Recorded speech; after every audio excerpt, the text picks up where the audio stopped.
designed. It was already planned about what they were going to do. And it is so heavy when it comes, because it goes back to the money and who's really running. Listen, the president said when he was going to become the president of the United States, he said the first thing I'm going to do, I'm going to close Guantanamo Bay, the military jail that they had for.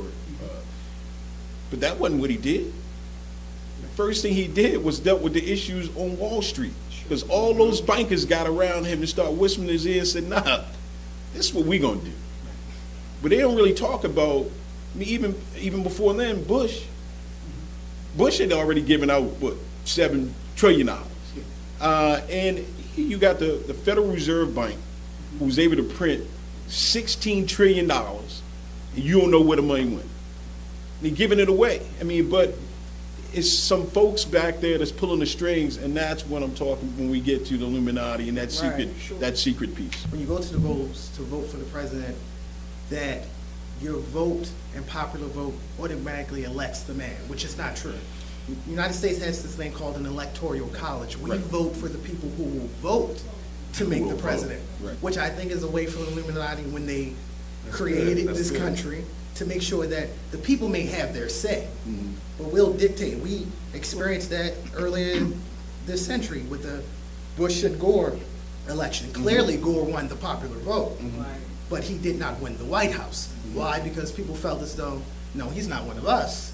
He doesn't have that brotherhood. He doesn't have that bloodline. He doesn't have that family lineage. And it's funny you bring up the Rothschilds and all that. This country has dynasties built off secret societies, whether it's the Bushes, the Clintons, the Rockefellers, all of them have some way in that. And it's easy to say that once you research something, then you see it everywhere, but facts are hard to ignore when certain families and certain neighborhoods and certain people have all the power in a small amount of group. So I just find it funny that people would say that you make it up when it's right in front of you. Yeah, that's what I'm trying to tease out. There's clear documentation that they were involved in wars. That's right. They financed the French Revolution. That's right. There is documented historical facts. And you know, our young people today, show me where it is. That's their crew of show me where it is. And so the concern that I have is the media, when it's bringing it out, it's glamorized without the facts. And so that's what I'm trying to pull out of us.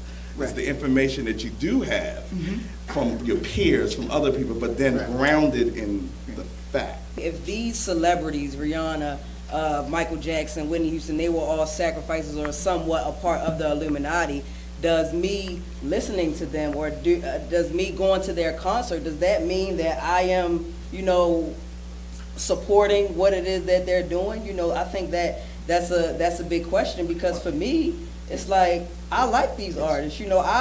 I've listened to some of these artists before Illuminati was even something popular, something that was being talked about. So now that it's being talked about, some people are like, oh, well, I'm not going to listen to them anymore because they're a part of the Illuminati. Well, what do you know about the Illuminati? Weren't you listening to them, before, and they were supposedly already a part of the Illuminati? So before, back in 2001, 2002, when it wasn't publicized, it was cool. But now that, it's publicized, what's the difference? Well, I think what we have to have, just as members of the Jewish community have an anti-defamation league, I think we have to have a league, whether it be a black anti-defamation league, whether it be a people's anti-defamation league, to force radio stations and media to clean up. So Earth, Wind, and Fire was talking about taking us on a higher level.